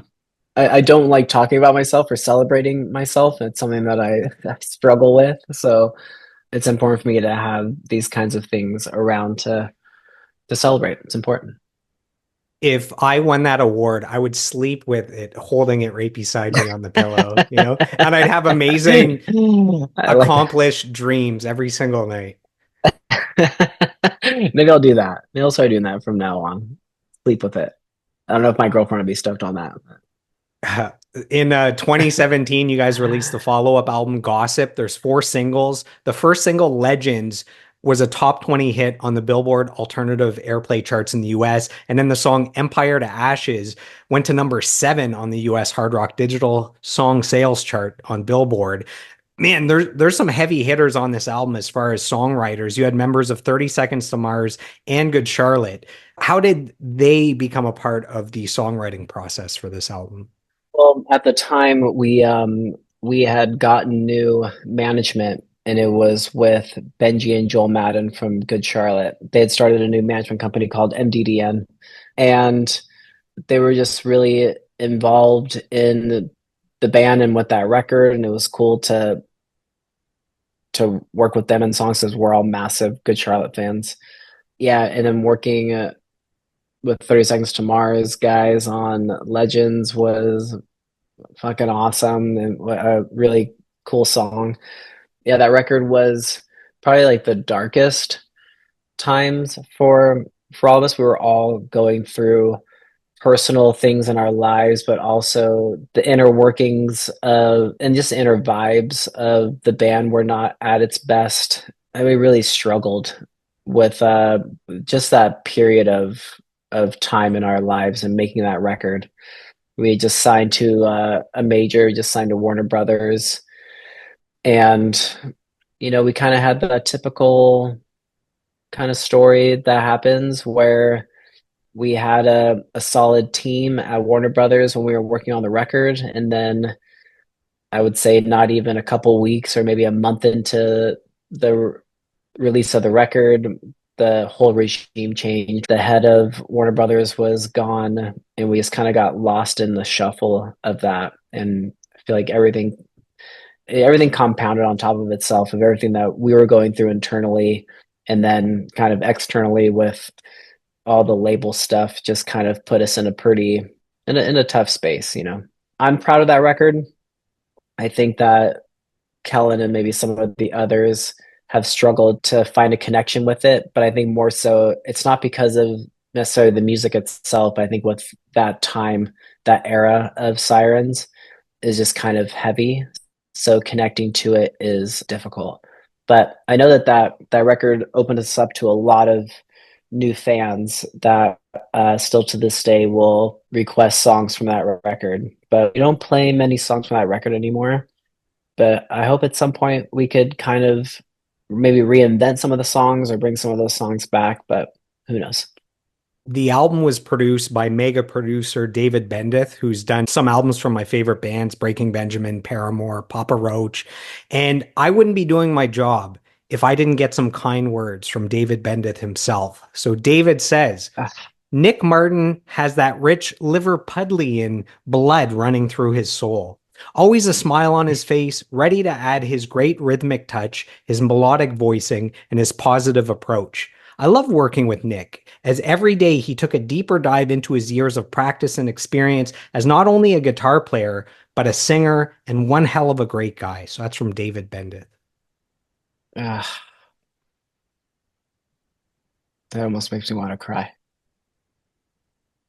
Uh, yeah, Bendith is he was such a great person. I had such a positive experience with him, and I remember our thing is we would watch interviews and videos of Miles Davis in the studio before we would track, and we would just geek out on music stuff. I think him and I really connected talking about music that we grew up on, and that goes back to, kudos to my dad and that record collection, and talking about artists that, I can't remember specifically who, but bringing up artists, and then Bendith would kind of side eye me and go, you know who that is, like, you listen to them, like, yeah. So him and I just connected on a really deep musical level, and he's been, and I say this in a kind way, that he pushed me the hardest of any producer I've ever worked with. And I appreciate that so much because he made me an even tighter, more focused guitar player. He has such a special ear in the studio. The way he hears music and the way he hears tones, and he gets so specific with what he's looking for out of a guitar player. Like, and he expects a lot out of players. And I think that was very intimidating for everyone, but I think it pushed me to be an even more focused guitar player in the studio, but also live. But yeah, love Bendeth. Again, yeah, and he's worked on just incredible records. Like it's incredible to see his discography and the things he's worked on, and he tells great stories. He's got just so many stories that I always just thoroughly enjoyed hearing. I would love to see him again soon. It's been a long time since I've seen him. I know David Bendith because I went to school for audio engineering and entertainment business management, and a student that was there when I was there, his son, Miles Bendith. Really? Wow, that's so awesome. That's such I a love random that. connection, eh? That is so random. Have you met and hung out with David Bendeth at all? I haven't. We're just Facebook BFFs since then. I went to school in 2010, so. Okay, awesome. I love to hear that. That's really, really cool that you got to speak with him. I got to reach out to him. Something amazing started to happen to the band in 2018, and I'm going to list these off. So in 2018, the single If I'm James Dean, Your Audrey Hepburn goes gold. In 2019, Scene 2, Roger Rabbit goes gold. That's my song, baby. In 2022, the single If You Can't Hang goes platinum, and we can see the plaque behind you there. And then in 2023, the album Let's Cheers to This goes gold. Do you remember receiving the news of those milestones? And are they even sweeter because some of them took over a decade of hard work from when they were released to when they were certified gold or platinum? Yeah, I do remember getting the news on those, and it just felt very like out of the blue. You're not expecting to get news like that. Again, though, it kind of goes back to like when you were talking about all the Billboard charting with songs and albums, and just, at least for us, like, we don't think about that stuff. So when it happens, we're like, oh, wow, like that's, it's interesting when it happens. And I do have the gold record plaque for Let's Cheers to This on the other wall. And I'm just I'm immensely proud of it. And even though I wasn't on those records, knowing that I played a role in playing those songs the past 13 years and helping them move along to that. And also kudos to the band members and the writers that did write those songs. So they're great songs and great records. So it's just a testament to the band and everyone that has played a role in the history of Sirens, that we're at this point where we've got plaques on our walls. And it's like, again, that's like another one of those weird Like when I was a kid, I've never would have imagined of ever receiving a plaque for anything, you know, music or unrelated. So it's something that I still have to try to wrap my head around because it doesn't make sense to me. But it's very, very awesome. As we get near the end of this interview, I'm going to blast through the final two albums here to get through whatever I can. And I'm just going to go with some accolades. So in 2019, you guys released the album How It Feels to Be Lost. There's 5 singles. The album goes to number 4 in both the US and the UK on the rock charts. The single Agree to Disagree was a top 40 hit on the US mainstream rock charts. And I have two totally random questions. On the song Never Enough, the group vocals where there's a at the start, do crowds chant that back to you or with you when you play that live? Or is that song not in the Yes, segments? no, they do, and that's cool that Never Enough is still a song that we'll throw into the set list often, actually, because we feel like it's a song that even if no one's ever heard it, the tempo of that song lends very, very well to jumping up and down and getting a crowd going. So it's always been a great song that we played at festivals, and when we play it headline shows, yeah, I hear the haze all the time, and it's awesome. I'm like, all right, the people know the song. This is great. Is there a I better love that sound song. than a group Hey? I don't know if there is one. No, there isn't. No, that just then you know what? It's interesting because of that specifically, like the haze. That goes back to like my punk rock hardcore days. You know, like going to shows and writing music that had haze in it, where it's just a community chant going. Like specifically, that always hits hard for me. It never gets old. I love that. The only thing that sounds as good as a group Hey is group claps. At the start of the song Talking to Myself from the deluxe edition, there's group clapping that's going on. How does one get a good group clap sound in the studios? Is it everyone stands around the mics? Is it a sample? Let us into the behind the curtain there, the Wizard of Oz. What's going on back there? Yeah, it is a group of us in a studio, and you just have to get the dudes that feel confident in their rhythm that aren't going to waste time. It's always the drummer. So Maddie is typically the one in charge of making sure everyone is on tempo, on beat. And yeah, it's a little group of us that just nail it down.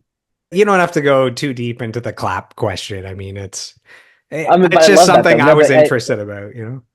well, yeah, it's interesting. But yeah, it's usually I feel like it's not everyone though. I feel like it's probably like me, Maddie, Kellen, and like the engineer or the producer. But even on our latest record that we're finishing right now with Will Yip, I think is Maddie and Will.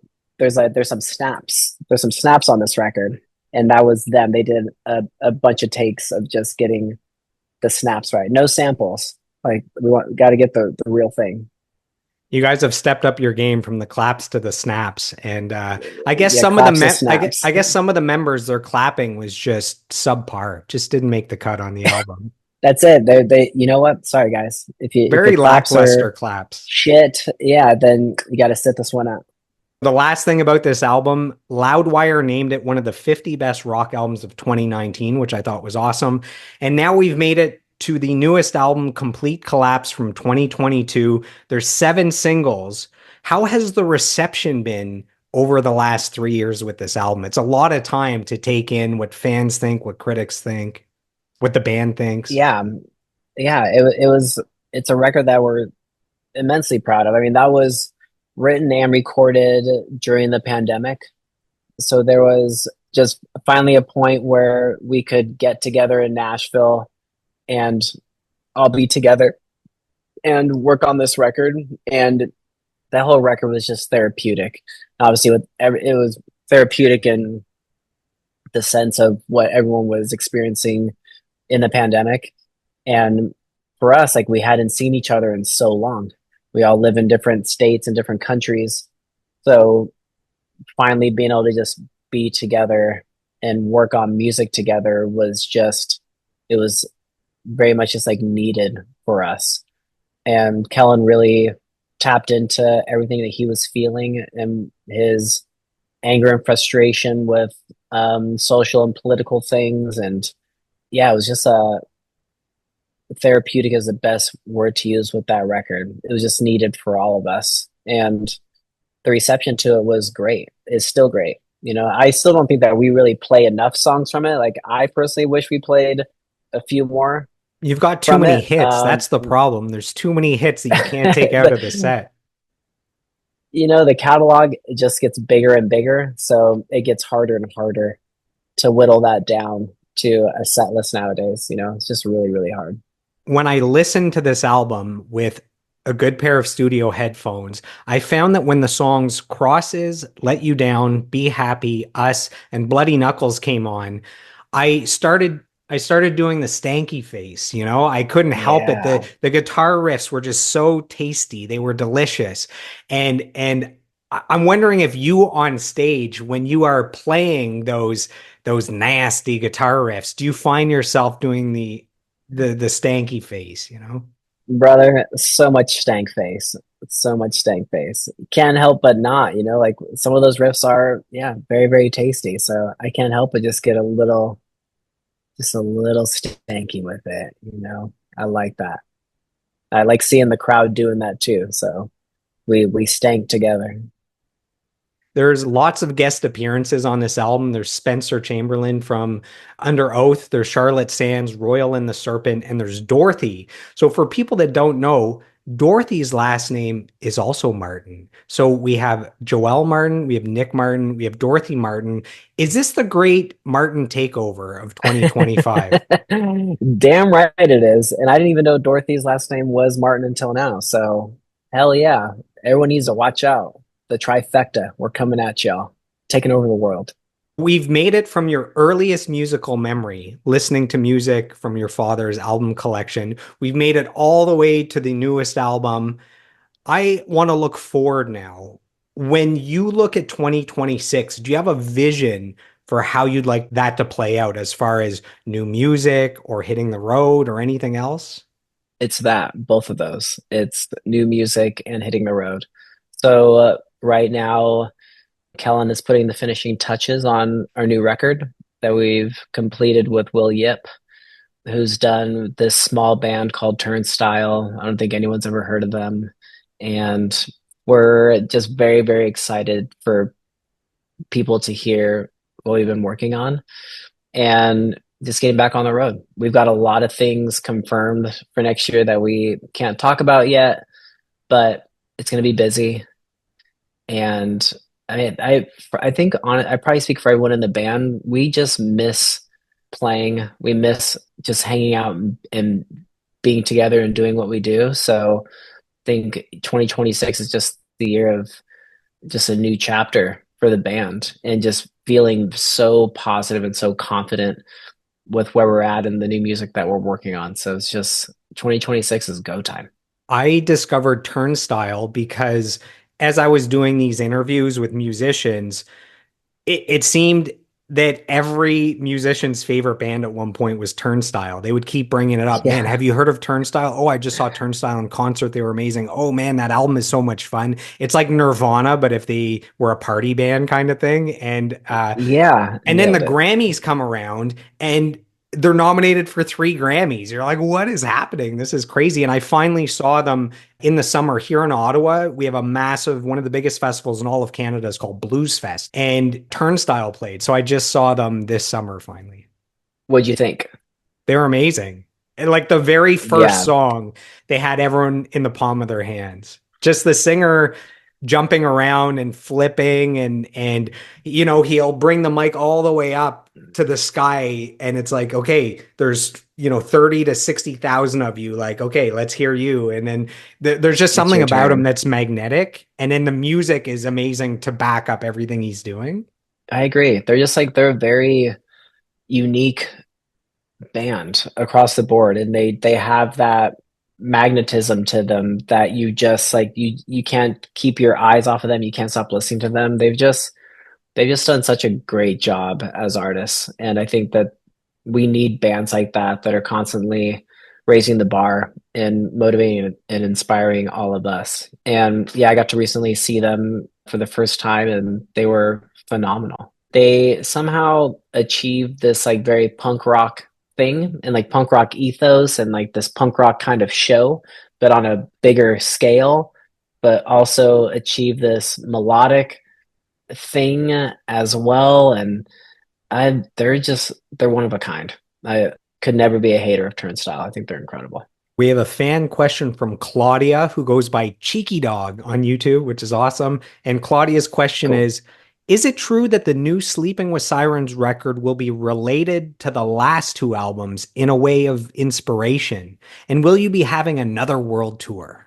I think that there is a continuation of the last two records that Kellen is really tied in vocally.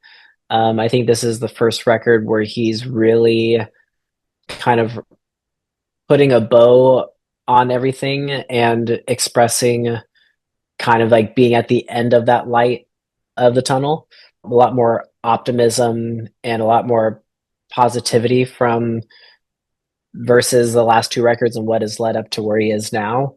But I also think now we're doing this like full circle thing where we're also tapping into something with the first two records as well.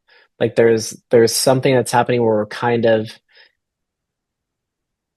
I guess using the word tapping into maybe what those records kind of felt like when the band was writing them. This is the first record since those two records where the whole band has been together in the studio writing and recording. So there's an actual rawness to these songs that you kind of achieve when you're in a garage together and banging shit out and working together and feeding off of each other.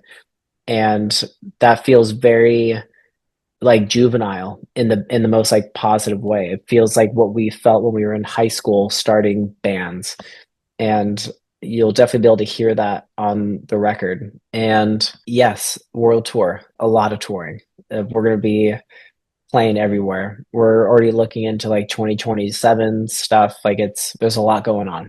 So I'm very, very excited. You guys had a tour in 2024 that was completely sold out.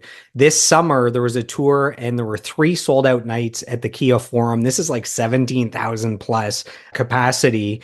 And then you guys just announced you are a part of Welcome to Rockville, which is, man, the lineups for these Danny Wimmer festivals are literally every band you ever want to see is on these bills. So this lineup: Guns N' Roses, Foo Fighters, Five Finger Death Punch, Breaking Benjamin, My Chemical Romance. That's five of like 200 bands that you want to see that are there. If our listeners right now go buy a ticket to either that festival or this hypothetical world tour that's going to happen in 2026, what can they expect from Sleeping with Sirens in concert? I can confidently say that we are at the top of our game. Like we have never been tighter. We have never been more creative, and this is the most fun that we've ever had. So you're going to feel that and see that when you come out to a Siren show, whether if it's at a festival or at one of our own shows. You can just expect to have a lot of damn fun. Like you're gonna walk away feeling fulfilled just because I feel like that is how we're walking off stage every single night is being fulfilled. So just come bring your party pants and prepare to have a lot of fucking fun with us. That's a solid endorsement right there. We have a fan question from Kelly Heller from Threads, and her question is, are they going to do another live album? We've talked about this and we've talked about different forms slash formats of doing that. I think that we would love to do that. I don't know when exactly, but it does get spoken about periodically. So yeah, we would love to do another live album. I think that'd be great to have a live video element to all of that. So yeah, it'll definitely happen. So I can't wrap up the interview without asking you about the Charlie Royal Coffee Company. Can you let our listeners in on what this is? Yeah, it's just a cold brew coffee company that I started a few years back, kind of coming out of the pandemic. I got really obsessed with cold brew coffee years before that when I was kind of going on a health journey. needed to lose a lot of weight, and I ended up losing 40, 50 pounds. And one of the things was, what I was putting in my body every morning, which was terrible coffee with a lot of creamer in it and just sugar and additives, and realized that cold brew was a better alternative for me. And I got super obsessed with how to make cold brew at home. So I started making it on tour for our band and crew. And then I would start giving out coffee as well that I made to fans that were waiting in line early in the morning. And everyone just kept telling me, like, dude, you've got to like sell this. Like, people need to experience this. So we just started canning our cold brew. So this will be getting released hopefully in the next week or two. Can you show it again? And yeah, you're getting a first look at this. That's a good So looking can. Give the yeah, marketing person, the graphic designer a raise. Maybe it's you. well, I'm a massive branding guy. So I'm obsessed with branding and marketing, and worked with a really good friend of mine developing this. And we were inspired by old comic books and Bazooka Joe gum and things that felt very nostalgic and timeless. So we I feel like we nailed it with the branding.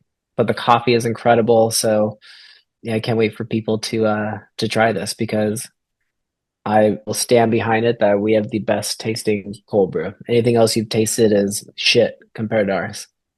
Where can they go to order some or for more info? Yeah, it would just be at charlieroyal.com, or it'll be available on amazon.com. So we've made it to the final few questions. When you look back on your life and career, what are you most proud of? I'm most proud of. I mean, I honestly I'm most proud of today, like just being here still. I think I've been very blessed to have the longevity that I've gotten to experience. So I'm proud. I'm proud every single day. I honestly genuinely mean that. I'm that person that I wake up every single day on tour and just feel grateful. I don't even feel like I deserve it, I just feel immense amounts of gratitude that I get to do this for a living, that this is something that I get to do with my friends and have fun doing. A proud moment is today, is just being in this band. I'm very, very proud. I think it's taken me a long time to be able to be proud of myself and celebrate myself. So yeah, eternally grateful. And if you could sit down next to your 10-year-old self and you could whisper words of advice, taking everything you've learned since 10 years old, all the lessons and mentorship and experiences, the highs and lows, the successes and failures, what do you whisper to cute little Nick sitting there to help guide him through this human experience? Ugh, what do I say to him? You can just give him a hug. It's up to you. I love that. I would give him a hug, and you know what? You know what I would say? I would say I would give him a hug and say, "I'm proud of you, and do what makes you happy." That's it. That's it. Keep it really simple. Is there anything you'd like to say to the fans that have supported you all the way back to the diaper rash days? Maybe that's further back than a lot of the fans, but you get my point. I love that. I would genuinely just say that I love them. And I know that a lot of artists and people will say that, but I say it with every bit of sincerity that I love them. I consider them family. So I always feel like it's weird to call people who follow me or us as fans. Like, I genuinely just view everyone as just a part of the family. And we always say that to people that we meet on tour and at our meet and greets. That when people tell us that we mean everything to them, it's vice versa. It goes the other way too. Like, they mean the world to us. We wouldn't be able to do what we're doing without them. And there's every bit of love that I can give and express goes out to them for being a part of our lives and following us on this journey. We still feel like we've got a long way to go, and that feels really, really good and very, very special. So, as we wrap up, I want to take a moment to acknowledge you for your lifelong pursuit of mastery as a guitarist and as a singer-songwriter. I want to commend you for having a big vision for your life, for setting goals and working towards them on a daily basis. All the success you've achieved has shown the rest of us what's truly possible if we commit ourselves to our dreams as well. I want to thank you for putting out great music that's become the soundtrack to the lives of millions of people around the world, mine included. And last but not least, I want to thank you for this interview, for sitting down with me for the last 2 hours, answering all my ridiculous questions. And I'm going to start telling people that you and Dorothy are third cousins of mine, twice removed, if that's okay. So, Nick, thank you so much for your time. I really appreciate it. Hey, thank you, man. Thank you for everything you're doing and for having me be a part of this. And we need people like you in this world that are promoting music and listening to music and just being lovers of music and just being an extremely kind human being, man. I appreciate it. You're very welcome. Thank you for the kind words. So, to the Nick Martin fans, the Sleeping with Sirens fans, to the podcast fans, thanks for tuning in, and we'll see you on the next episode. Awesome. Thank you, brother. If you've enjoyed today's episode, please take a moment to subscribe, like, comment, and share. Who would you like me to feature next for a 2-hour deep dive interview? You can let me know in the comments. You can also send me an email at joelmartinmastery@gmail.com, or you can reach out to me on all social media platforms at joelmartinmastery. So I am done. I am complete. I approve this message, and I'll see you on the next episode.